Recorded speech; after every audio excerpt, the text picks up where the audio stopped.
Good morning, everyone. Welcome to the Baptiste Show. Always a pleasure to come into your homes. Again, we often tell you whether it's through the podcast or on our live stream, we always love to come into your homes and ensure we provide you guys with the latest information, right? So, the name is Roberto Baptiste. Again, you're watching the Baptiste Show. Always a pleasure to come in here and discuss on some of the hot button issues, but also the less red meat issues as well that can unite us all. We had a very good show where we talked about real estate in America and the high cost for renting and also home ownership, right? So, in continuing with that theme, we deemed it very necessary to have a discussion, have a conversation about homelessness in America. This is as real as it gets because, again, as a country, we've witnessed the rest of the world taking on homelessness as an emergency crisis. In America, it seems like yes, we've tried, but it's just another problem, another issue, another divisive issue at best. Whereas we look at it as well, sucks to be them. It's not me, so I don't really have to worry or focus about on it, basically. So what we will try to do today is dissect the problem, dive a little deeper. We always tell you guys this. We here at the Baptist Show, we try to dive deeper into the issues just to ensure that you have a greater understanding of it. We cannot create empathy. It's either you have it or you don't. But at the end of the show here, after gaining a greater understanding of it and also understanding, like we've always said here, you unfortunately might be one or two paychecks away from being homeless, then you might understand why it's important for you to utilize your voice to ensure that we do have better policy when it comes to homes and home ownership, rental here in America. The name is Roberto Batiste. You're watching the Baptiste Show. Again, always a pleasure. So we are not going to take any pause here. We're going to dive right in and start a discussion here. One of the first article that we want to talk about again to provide context here to this discussion that we're about to have is an article that appeared in the New York Times.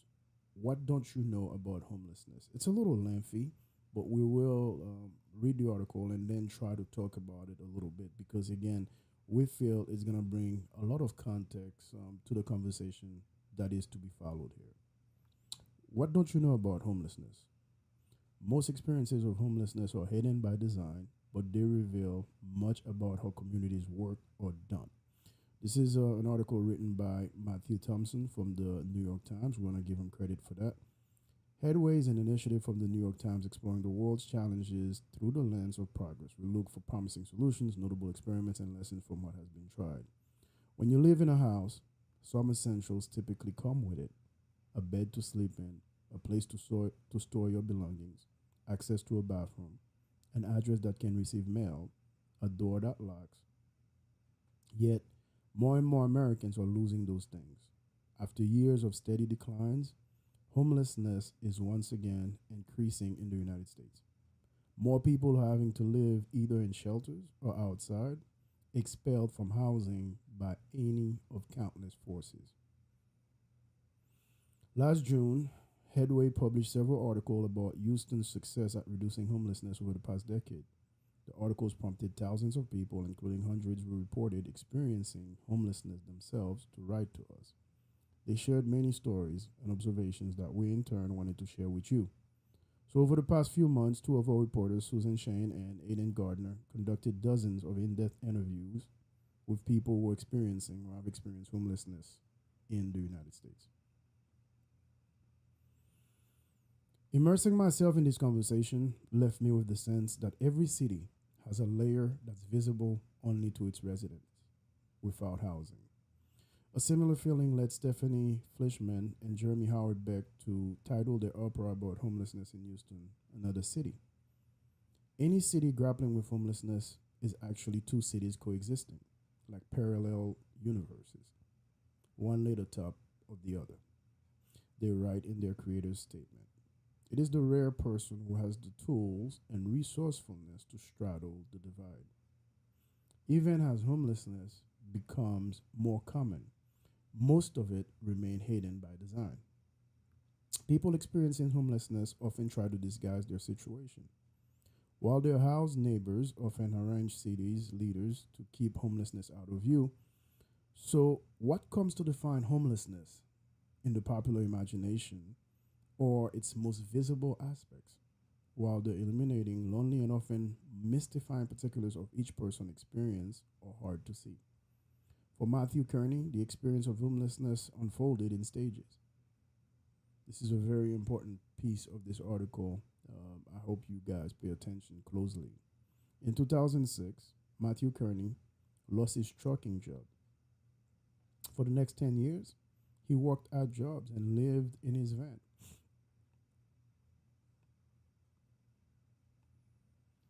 Whatever invisibility Mr. Kearney Van's life afforded him ended in the late 2010s. After he lost his mother and stepfather, he sold his van and hit rock bottom.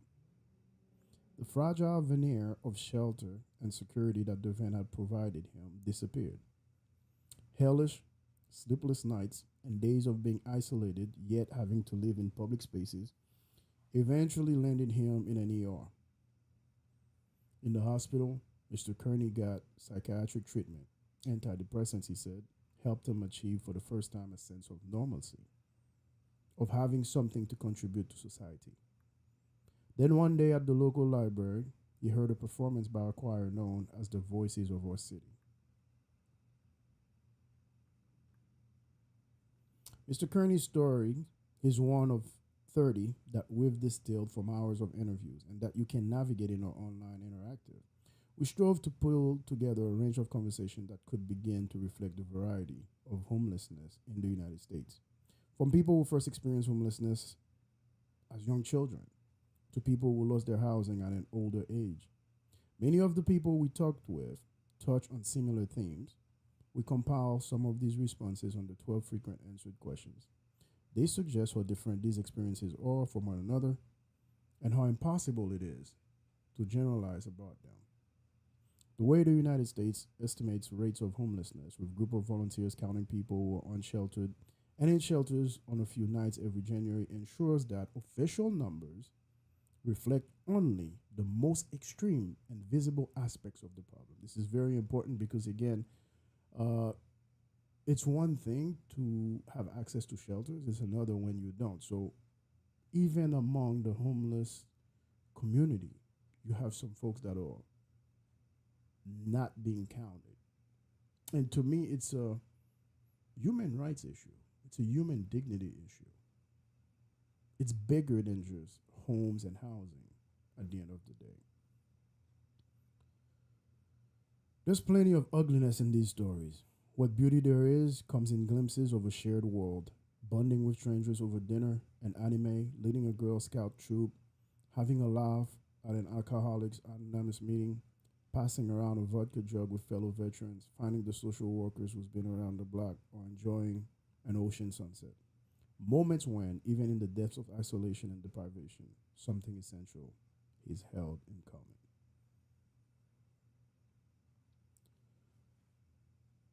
We wanted to connect and put a human face to some of it. How often do we drive down the street? We see someone pandering and asking for money.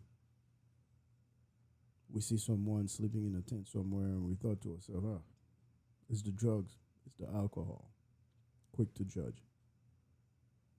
Mr. Kearney's story is one of thousands, if not millions, in this country, where one thing led to another. That's why we always talk about the one or two paycheck situation.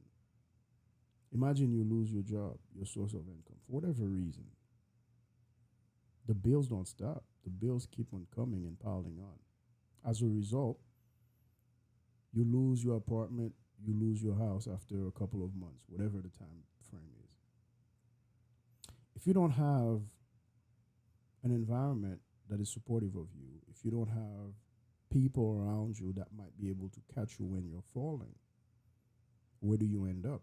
Where you end up in your van, like Mr. Kearney. But once death occurred within his family, now you bring in the trauma, the psychological issues, the psychiatric issues. Then as a result, that situation get even worse for him. Whereas he has to sell his van, the only shelter that he probably knew for years after losing his apartment, his job, and everything else. Once he lost that, then the drift down the abyss is continuous. Now, we hear very often how we offer our military veterans so much resources. But sadly, a lot of the homeless populations are veteran as well. But before we move further into the issue, we have got to understand, yes, you might have some folks, drugs and alcohol and everything else have caused that. But you have others that are just children who has no responsibility on their current condition. That is why I salute folks like the Orange County school boards that have done so much to help with this issue, especially children homelessness, to ensure that kids actually have a place to sleep so that the next day they can go to school properly. It is a painful topic. Why is it painful? Because I'm a father as well. And as a father, again, the main responsibility is to keep a roof over the head of your family. So as you are listening to the podcast or watching live on the stream here or wherever you're going to watch this, put yourself in my shoes and ask yourself, what can you do to help with this problem? Because we title this as an emergency. It is an emergency. It is a crisis. And it's going to take an entire community to help solve it. But before we can even move to a solution, let's dig a little deeper so you understand how serious of an issue homelessness is across America.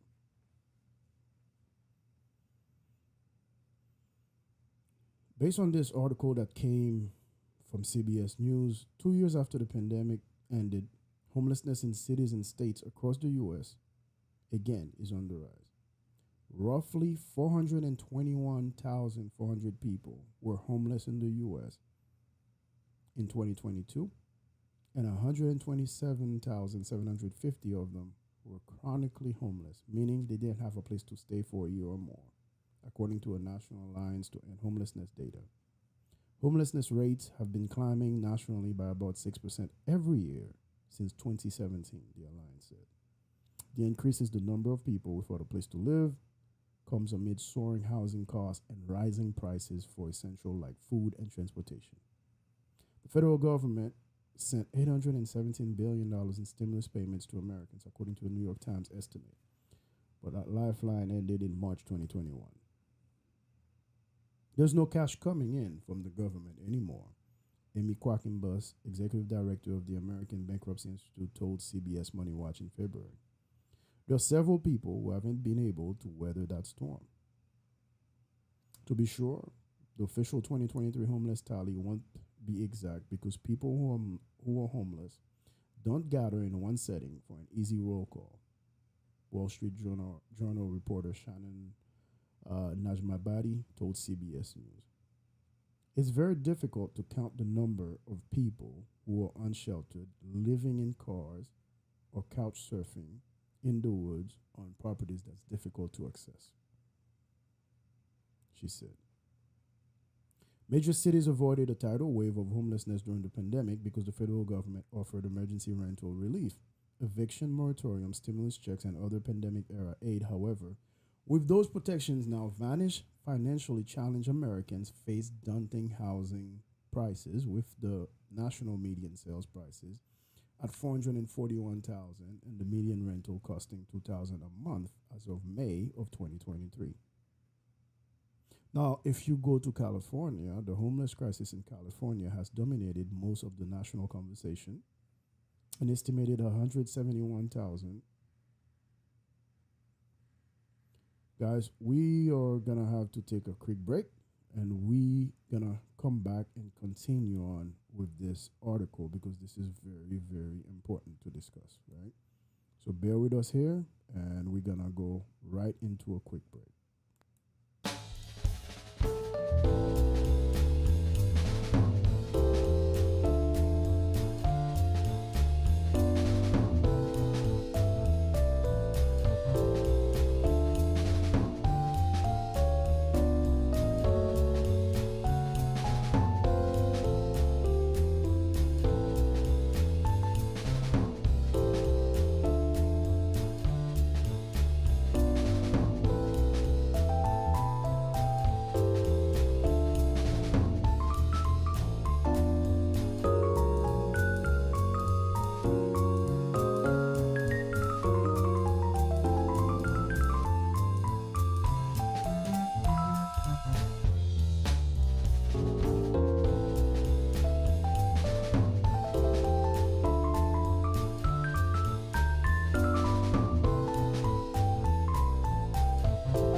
Again, thank you guys for staying with us. We are back from the quick break that we had to take. Listen, again, we told you it's a painful topic that we are discussing today, so it's not easy. But let's dive right back in, right? So as we discussed here before the break, we are talking about the amount of people that, again, the homelessness crisis is impacting, especially after the pandemic, right? So now moving on to the state of California. California has dominated most of the national conversation about the rise in homelessness. An estimated an estimated 171,000 Californian, or 30% of all unsheltered people in the US are homeless. This is a steep number.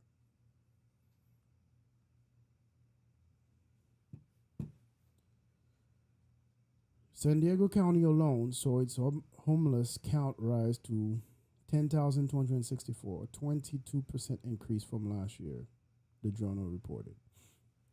A University of California San Francisco study released Tuesday found that high, excuse me, high housing costs and low income are fueling the homeless crisis in the Golden State.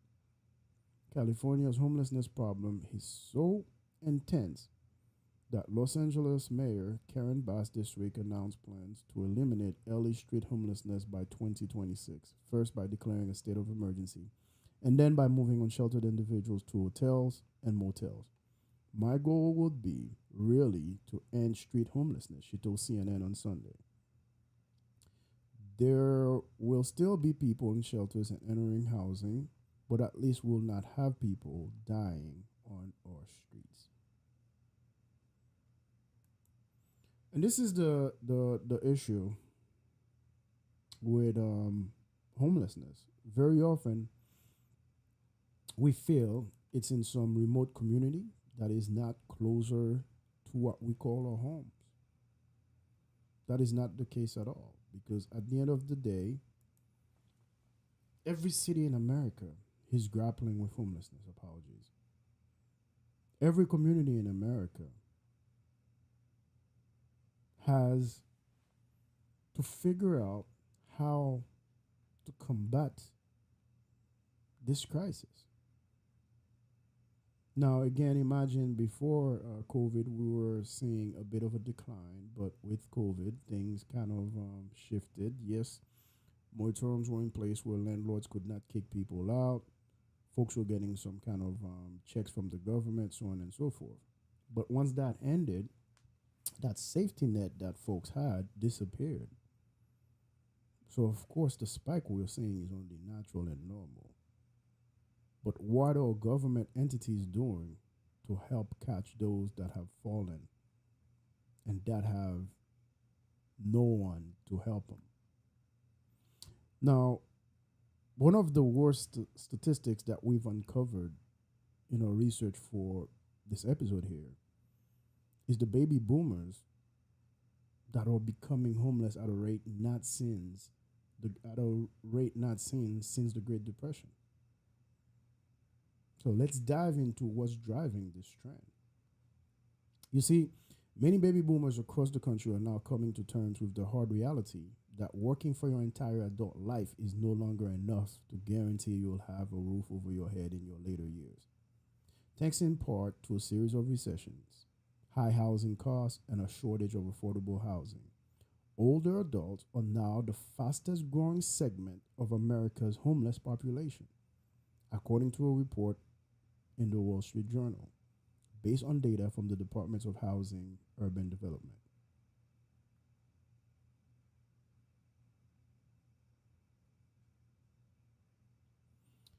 You have a multitude of things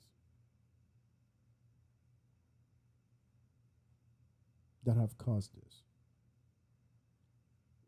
The fact that we are seeing elderly homelessness is something that we have not seen since the Great Depression. University of Pennsylvania social policy professor Dennis Cullen explained. Here's what has triggered what some experts are calling a silver tsunami and what they say needs to change to reverse the tide. Baby boomers are increasingly becoming homeless. Dr. Margot Cushell, a professor of medicine and director of the Center for Vulnerable Populations and Benny of Homelessness and Housing Initiatives at the University of California, San Francisco, studies homelessness through a lens of its health impact.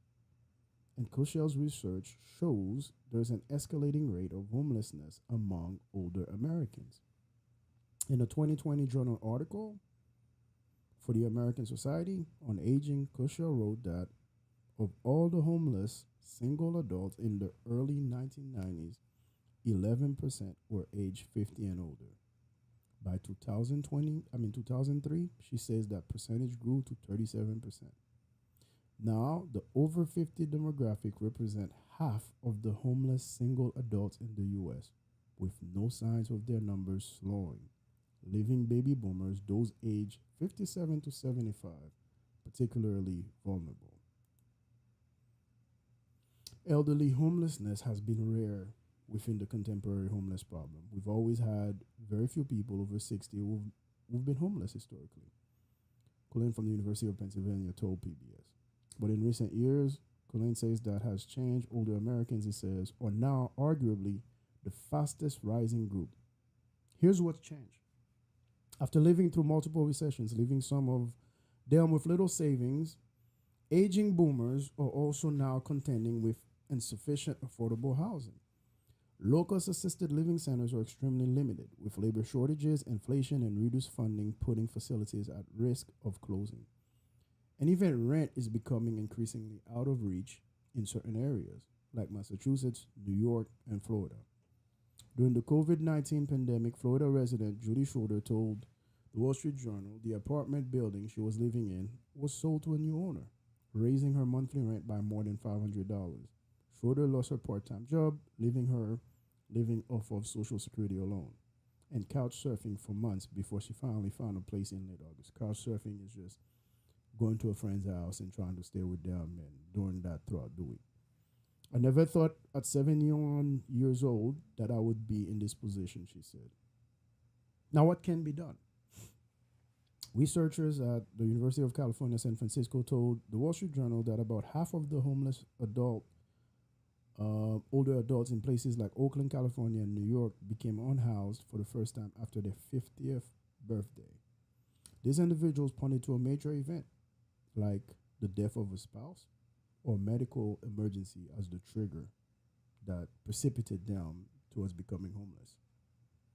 It's an entirely different population, said Cushel. These are people who worked their whole lives. They had typical lives, often working physically demanding jobs and never made enough to put money away.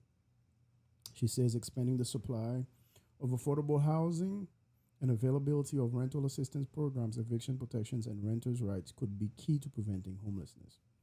Some cities, like San Diego, have even piloted programs to provide rental subsidies for a limited time to older, low-income adults to help them find their feet.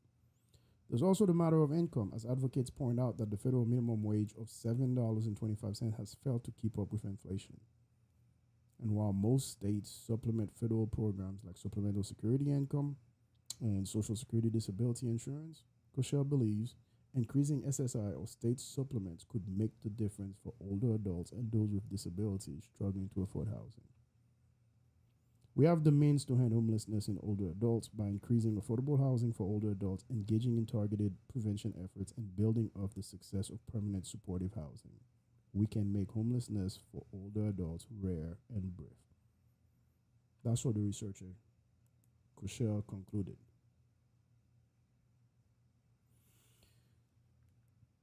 We've discussed here how elusive the American dream has become lately, where we've even we've made the plea to help us get back to some semblance of what our great grandparents had. Now, we can't even talk about what our parents have or will have. These data I told you beforehand was really sad because imagine being a law abiding citizen, going to work, taking care of your family, working for 25, 30 plus years. Finally, you get to retire, thinking you're going to live into your golden years, even though you might not be traveling all the time, but you'll be fine. You'll be okay.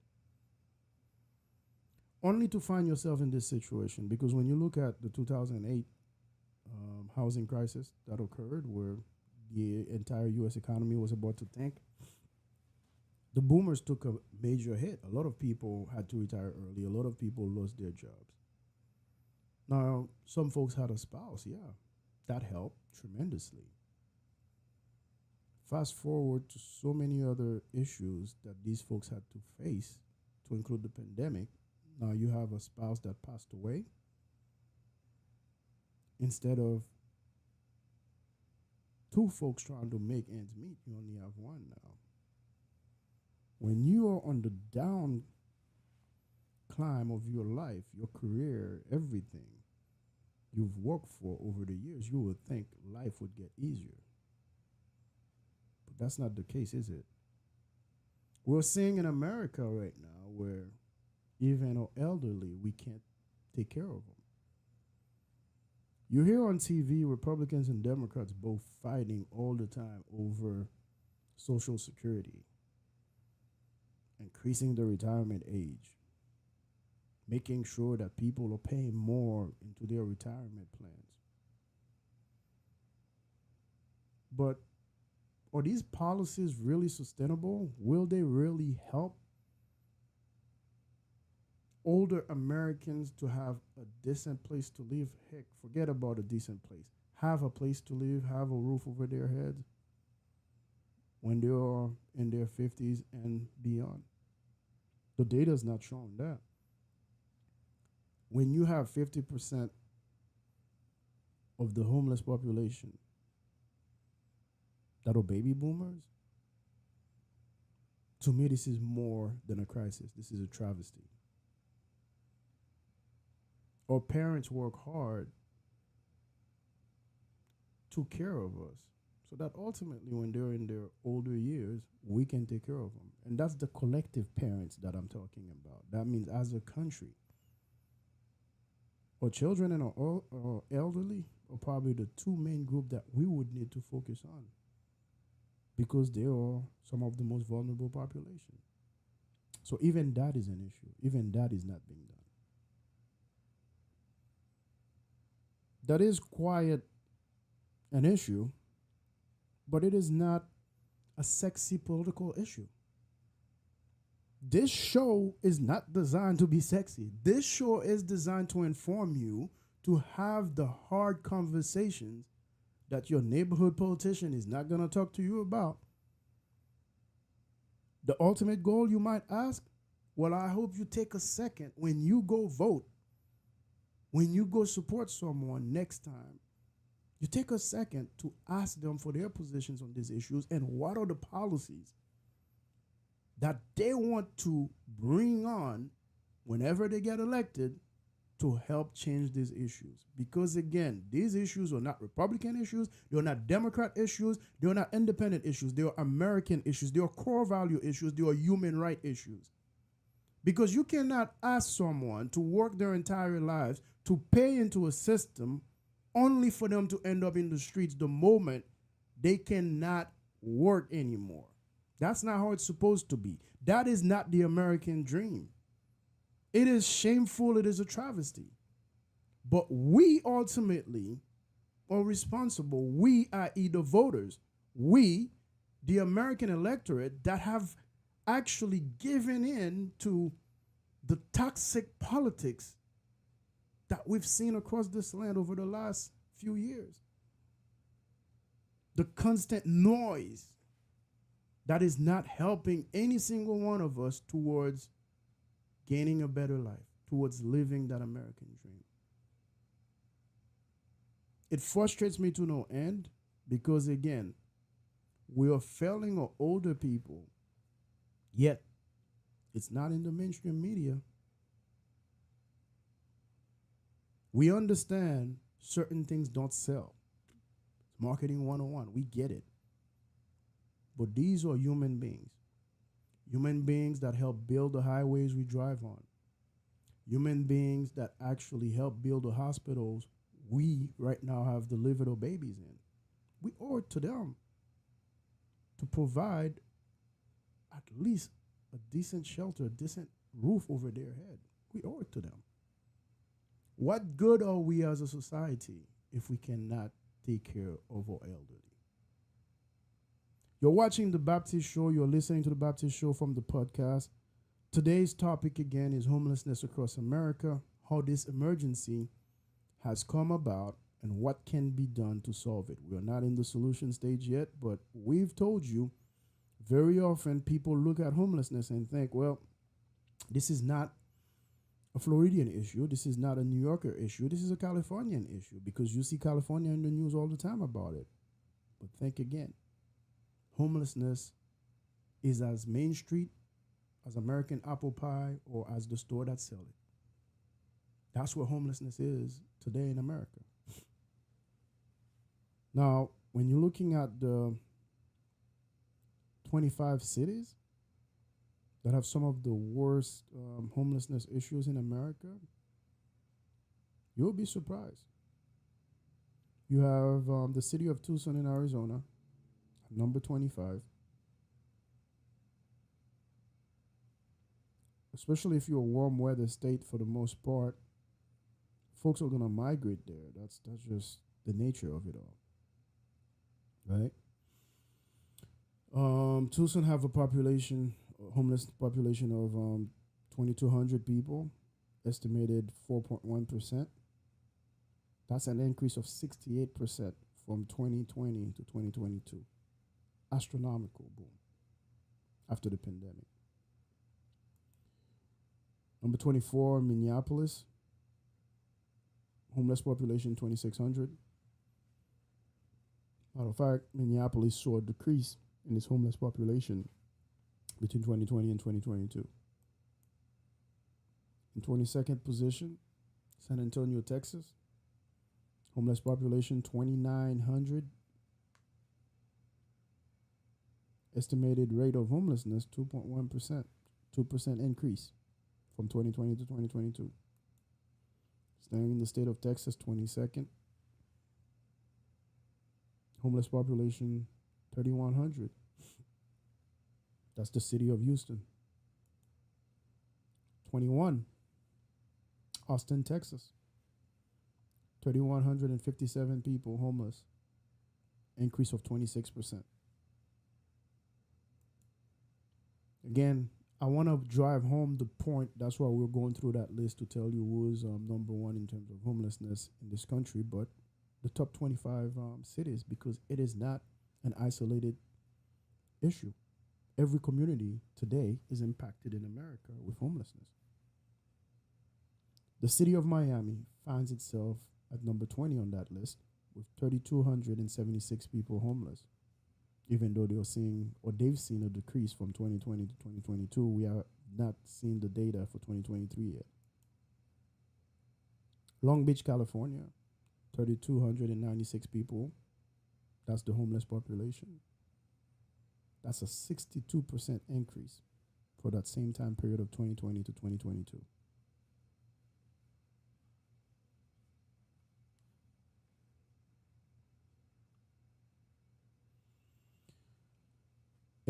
Chicago, Illinois. Homeless population 3,875. 17, Fresno, California. 4,216 people homeless. 16% increase. You have number 15, Dallas. And at 15 also, Washington, D.C. 4,400 people.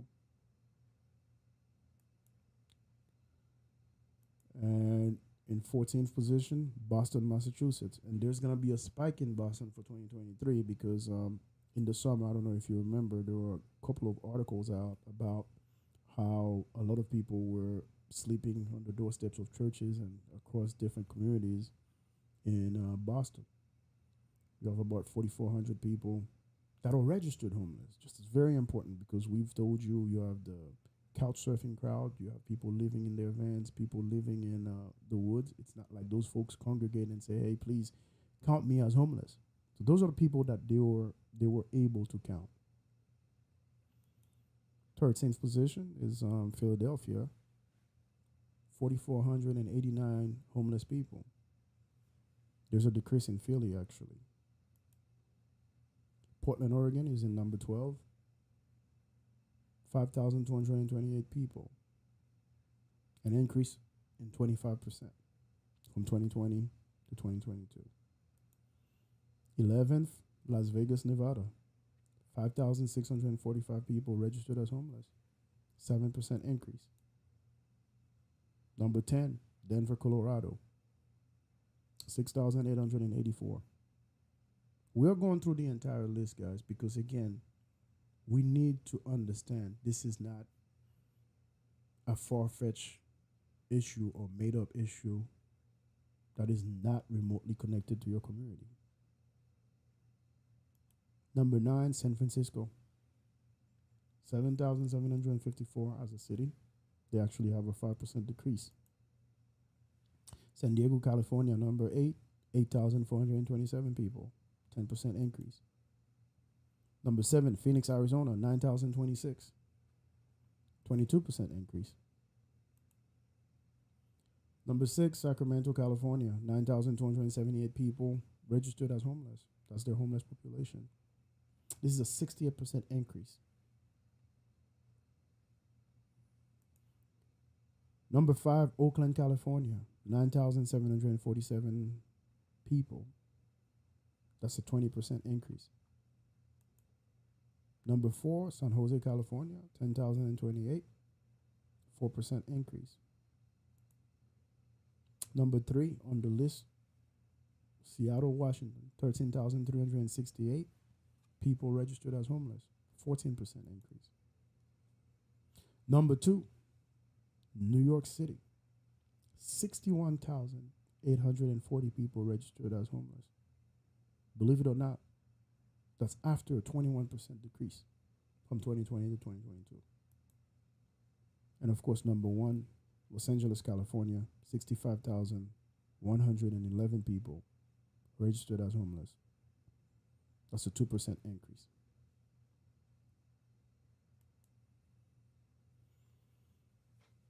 Again, it's a very, very disturbing crisis, emergency, that is connected to every single community in America. It doesn't matter. As you read here, we're not talking about rural America, urban America. We're not talking about red state, blue state. We are talking about the United States of America, where you have big cities, small cities, mid-sized cities, you name it. They're all impacted by this. Every single one of them. Now, to look at our backyard here, there's an article that came from My News 13 that we want to discuss here for the state of homelessness in downtown Orlando. According to the Homeless Service Network, the homeless population increased by 5% from last year across Central Florida. Marv Ayer, CEO of Orlando's Homeless Service Network, says unsheltered homelessness is up 38% from last year. Those people did not change. The housing market changed, said Ayer. Many are living on the streets for the very first time. For 75% of the people that experience homelessness, it was their first time. They have never been homeless before, said Ayer. She says the number one reason for the increase in homelessness is due to rapidly increasing rents. That is why they're outside, sleeping in places not meant for human habitation, said Ayer. Remember, the median price for a rental in Central Florida is over $1,700 a month. The homeless advocate adds that the area's low-wage economy also contributes to the homeless problem across Central Florida. Tony Woodward was waiting for a meal at Orlando's Christian Service Center Tuesday afternoon. The 56-year-old reported he became homeless 3 weeks ago because he could no longer afford to live in Orlando. I don't have enough money to get in a place, said Woodward. He came to the Christian Center located in downtown for help. Even though I get a check, I don't have some $1,700 for rent, said Woodward. According to the Homeless Service Network, of the people who were unsheltered, 56.4% were found in Orange County, 31% in Osceola County, and 12.6% in Seminole County. Across those counties, the Homeless Service Network, its partner agencies, and volunteers counted 22 2,258 people as homeless during this year's 3-day census, a 5% overall increase since 2022. This includes those living in shelters and transitional housing, as well as the 587 people who were unsheltered. But it does not count people who doubled up with other families, couch surfing at other people's homes, or staying long term in rent by week motel rooms. It's estimated that hundreds or even thousands of families fit in that category, especially in Osceola County. Excuse me. It's again, it's in a community near you. I challenge you all to visit your downtown area and tell me that you don't see the desperation, the despair going on in our community. The American dream is still there, it's still within reach, but is it within reach for every single American? What made the dream special wasn't that it was accessible only to a chosen few. That's a dream that was accessible to every single person. That is why people came from distant corners of the world to be here. How can we talk about that American dream when in our own backyard people are struggling simply to put a roof over their head? The global challenge has been, how do we ensure that this is viewed as a human right issue? Just like police abusing you or government abusing its powers to listen into your conversations, different things can be categorized and labeled as human right issues, free speech, you name it. But is there a right as dear to our hearts as the one of having a roof over our heads? It all starts there. Forget having a car. You might not have a car, you're still able to function. You can still find public transportation. You can still walk. You can still buy a bike. You can still do all these different things. But how can you seriously get a shot at a better life when you don't even have a roof over your head? How can we ask children to sit through hours of classroom material knowing that these kids don't have a place they call home? That is the challenge. As we strive to transcend and transform our country, are we touching the things that will really impact us all as Americans? Looking at homelessness, we've discussed, and without, I should say, empathy, is not the way to go. Why? Today it might be your neighbor. Tomorrow it might be you. So calling on the county government, on the city governments to just make sure they put them somewhere else is different. It's not the way to go. We're going to take a break. When we come back, we are going to make sure we talk about this from a global perspective. Stay tuned. We'll be right back.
All right, welcome back. Welcome back. Always a pleasure to be with you guys here on the Baptiste Show. Today, we are talking about homelessness across America. So, before we left, we were telling you how this is a human right issue and how the rest of the world perhaps is making progress versus the United States on how they tackle this issue. Uh, the other article that we'll talk about actually came from The Nation. The magazine said other countries know housing is a human right. Why doesn't America? It's a very pertinent question. It's a very pertinent question here to what we are discussing. Many European countries have systems to help unhoused people that put a society to shame. When will we change? The tone of the article is harsh, you might say. Well, why not? Because after all these years of homelessness across America, what are we doing to resolve the issue? So, this is an article written by Sasha Abramsky that I want to share with you guys before we dive a little deeper and provide some context. For the past several weeks, I've been traveling around Europe, visiting three countries: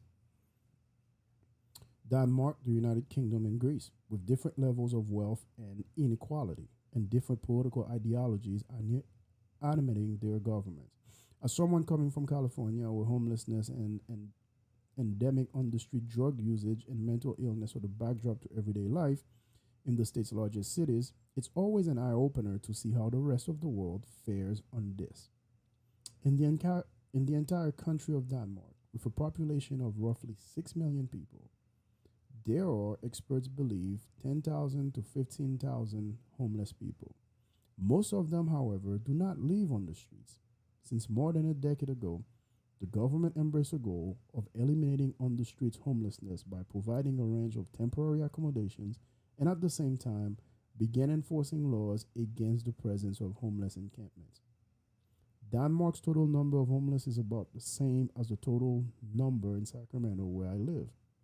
In Sacramento, a city of less than 600,000 people, the majority of those men and women do live in the streets, with precious few alternatives offered to most of them, and a lack of political will to do much more than move the encampments from one city block to the next.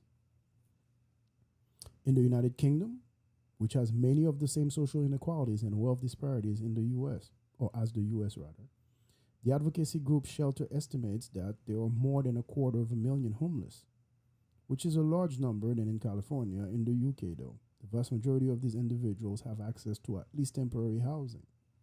In fact, according to Shelter's report, while London has nearly 150,000 homeless people, the total number of on the streets homeless in the capital city is counted in the hundreds rather than the thousands. Meanwhile, in the Greek capital, Athens, for the past 2 years, the homeless population has been protected by a Homeless Bill of Rights, which defines housing access as a fundamental human right. Thus, despite the fact that Greece is a far poorer country than the United States, and certainly far poorer than is California, one doesn't see homeless encampments lining city streets or huge numbers of desperately ill people wandering untreated through urban neighborhoods. Don't get me wrong. There are many things the US, including California, does very well. There are areas of life in which the world can learn from America. But when it comes to housing and the delivery of social and medical services that might help prevent people from spiraling into homelessness in the first place, California needs to take every lesson it can from regions of the world that do a far better job at tackling systemic homelessness. Substitute California for the United States on this one. In the UK, the Conservative government um, has embraced the idea of expanding the supply of affordable housing, albeit in a haphazard, somewhat half-hearted way, and it has done so with grassroots support. More than half of the party's voters support increased investment in social housing, or what is in the US, or what in the US would be termed either public housing or affordable housing. In the US, by contrast, while majorities of the public support more investment in housing, including the idea of building more shelters that support fishers when people or whether they would support the buildings of shelters in their own communities. The NIMBYist movements are particularly powerful in U.S. politics. Moreover, there's huge suspicion of defining housing as a right. Even California Governor Gavin Newsom has pushed back against such proposal by liberal state legislators. All of this helps shape a particular cautious and dysfunctional approach to on-the-streets homelessness. Newsom's administration continues to pour money into the housing crisis with a paucity of results. No wonder California's public is deeply pessimistic on the housing front, with 70% reporting that the unaffordability of housing has increased in their areas in recent years, and 1 in 3 saying that the cost of putting a roof over their head could ultimately drive them out of the state. When I talk with my friends in Europe, they always express amazement at the continued existence of shanty towns around California. America's West Coast is, after all, something of a shining beacon, a place that in the world imagination people go to so as to reinvent themselves, and a place that during the darkest days of the Trump era stood up and proudly articulated an alternative vision of what America could be. To be honest, by the end of this conversation, I'm just as bemused as all my friends. How is it that I can walk around a city in Greece at all hours of the day and night and see just a handful of homeless individuals? Whereas when I walk around in a city in California, within a few minutes, I have seen dozens of desperately poor men and women living in tents and cardboard shacks a stone throw from some of the most valuable real estate on the planet. How is it that London, this metropolis of 8 million people, has far fewer on the streets homeless than Sacramento, a capital city, with 1/16 of the population?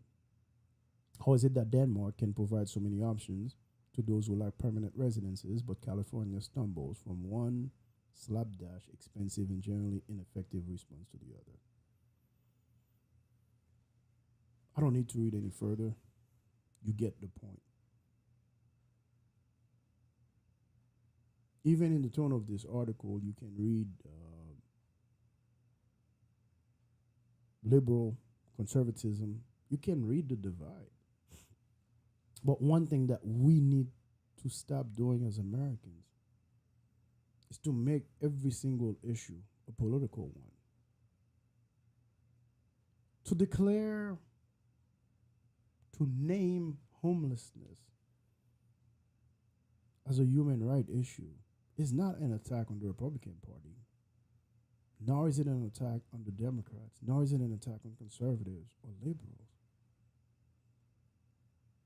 Ensuring that people have access to housing is only dignified from a country with the might and power of the United States of America. Simple. This should not be an issue that divides us. It should be an issue that actually unites us, because again, your property value will drop. You can keep on pushing those encampments as far as you can, but the more homeless you have in your city, in your town, the more your property value will drop. So it's in your best interest to actually encourage the government to have good, decent policy, long-term policies that will eliminate homelessness across your community. It's simple. It's simple math. So even if you are not interested in empathy, it makes good business sense if you're a developer that at least people have affordable housing. What are you going to do? Have those two parallel universes where you have people paying $1,500 in rent if they can't afford to?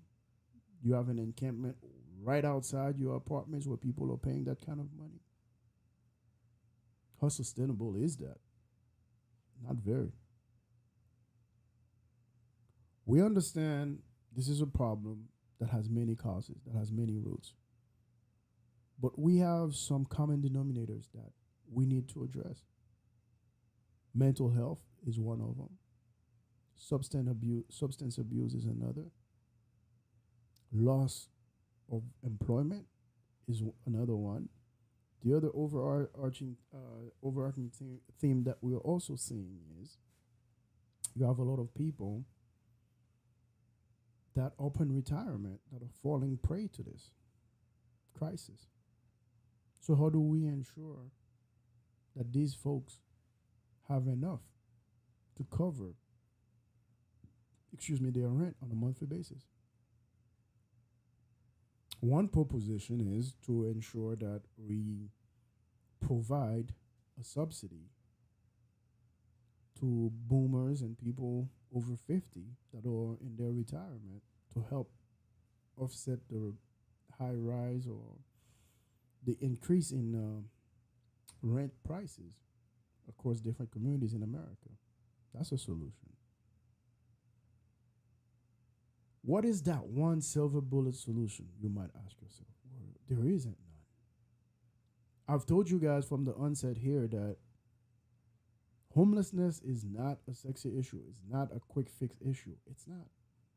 This is an issue that's going to require an entire country to, one, acknowledge that it is a problem. It is our problem when we have people living in the woods, people living in tents, not because of their free will, because they cannot afford to live in proper housing, because costs have driven them out of their home, because lack of employment opportunities have driven them out of their homes. The first step is to recognize that. They say you got to recognize you have a problem before you can even move to a solution.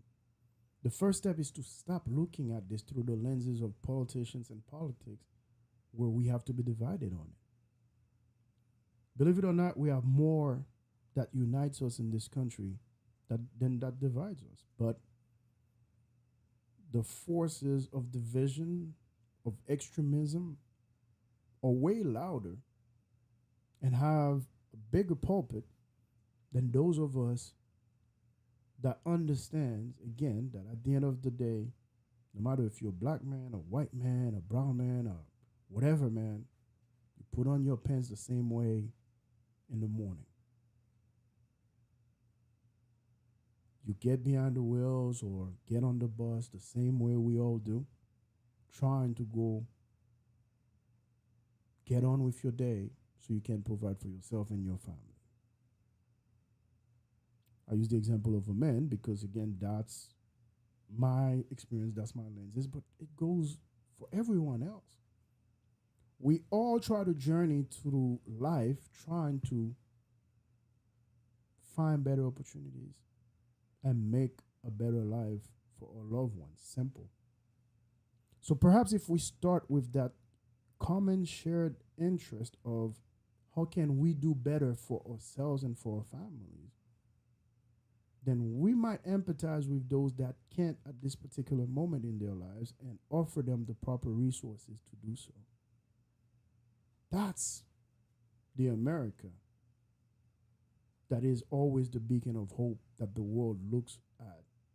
That's the America that some 5-year-old from Afghanistan, from Haiti, from Nigeria is perhaps dreaming of migrating to one day while trying to chase that forever elusive American dream. So we can solve homelessness. It is not some type of blue pill that's going to just solve it all overnight. But we need to tackle this as a community and understand it impacts us way more than we would like to imagine. Because again, I don't know about you. It is not good business if I'm living in a high rise in downtown Orlando, downtown San Francisco, downtown New York, and when I look down, we have an encampment of homeless people. Yeah, I can ask the mayor because I might have the power financially and the connections. I might ask the mayor, hey, can you move them down a few blocks? That becomes another person problem. I still have to drive through that block. So even if you are not remotely interested in being empathetic to what these folks are going through, even from your lens of being a calculated business person, you got to understand this is something we need to tackle together. Because your property value, your community as a whole, their value is going to go down. So first step, we acknowledge it. Second step, affordable housing. We discussed that at length the other day. All policies, all laws have got to ensure that people can afford to live in their own backyard where they are working. Simple. If you know you're paying $7, $10 an hour, whatever your state requirements are, the cost of living has to match that. You cannot be in a city like Orlando where I believe minimum wage is $7.30 or whatever it is this day and age. Yet people have to pay $1,500 on average for an apartment. Doesn't make sense. You're not New York City, you're not California. They have their own issues. We have to make sure there's some degree of parity where one is not driving the other so far apart that people are running for the hills, running for the streets to be homeless. That's where we're at. I told you guys we're trying to build a community of sensible people, not just Americans, a community of global citizens that take what's going on in their backyard seriously, that are willing to actually have their voices be heard by those in power that are making decisions so that they in turn can impact how they live their lives in their own communities.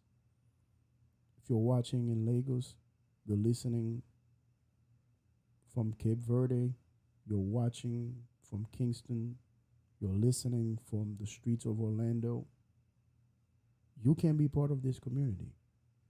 Please share, subscribe. All voices got to be heard. We're not the loudest in the room. We're not going to say the most abrasive, the craziest of things because we try to stay rooted in the facts while providing you the context behind it. So trust me, it's going to take way more work for a message to reach those that need to hear it.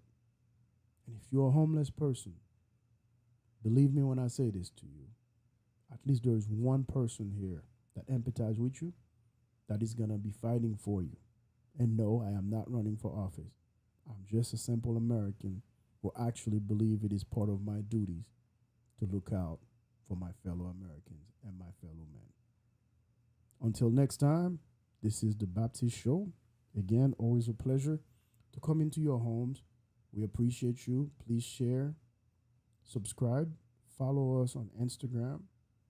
And if you do nothing else today, be kind to your fellow man. Be kind to your fellow human being. Thank you so much. Have a blessed one. Until next time. Baptiste out.